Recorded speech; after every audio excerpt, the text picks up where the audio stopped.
Hello everyone, welcome to a new mini vlog.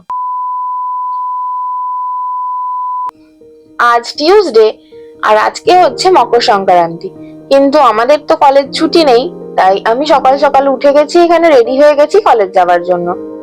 বাড়ি ফিরে এসে দেখি এখানে পিঠে বানানোর অ্যারেঞ্জমেন্টস হয়েছে, আর মা এখানে চা করছে, আর এইদিকে দিন্না বসিয়ে দিয়েছে ডাল।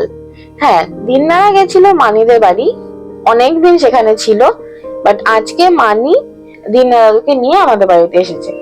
এখন থেকে কদিন দিন্না দাদু আমাদের বাড়িতেই থাকবে। এইদিকে ডাল সেদ্ধ হতে বসিয়ে দিয়েছে, আর এটা দিয়ে হবে হচ্ছে ভাজা পুলি। এদিকে চালের গুঁড়ো আর ময়দা যা যা দরকার সেইগুলো সব দিয়ে দিচ্ছে। এইগুলো দিয়ে ভালো করে মিক্স করে এটা দিয়ে একটা ওই আটা মাখার মতন একটা মন্ড তৈরি হবে।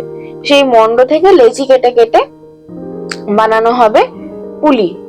এদিকে দাদু, মেশো আর মা বাবা বসে আছে, মা এখানে উল বুনছে। আর এই যে অনেকটা ডাল যেটা একটা মাখানো হয়েছে, সেখান থেকে একটা পোর্শন নিয়ে চলে গেল বানানোর জন্য। আর এই যে খেসরাটাও এখানে রেডি।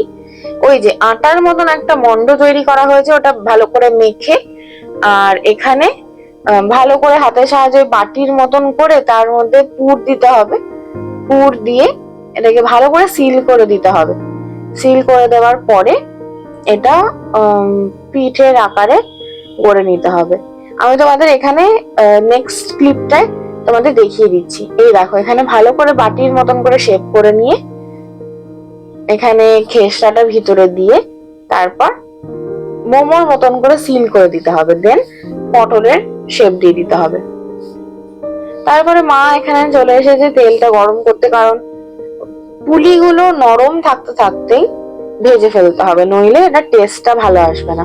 আর এখানে আমাদের ফার্স্ট লট চলে গেছে ভাজতে, দেন সেকেন্ড লট ভাজা হচ্ছে। আর এদিকে মানি চলে এসছে আরো একবার ওই মিশ্রণটা নিতে, আরো অনেকগুলো বাকি আছে।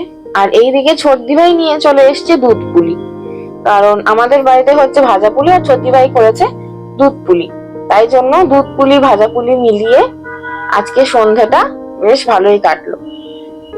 এই হচ্ছে আমাদের পিঠে পুলি, মকর সংক্রান্তি এভাবেই কাটলো। তোমাদের সাথে দেখা হচ্ছে পরের ভিডিও।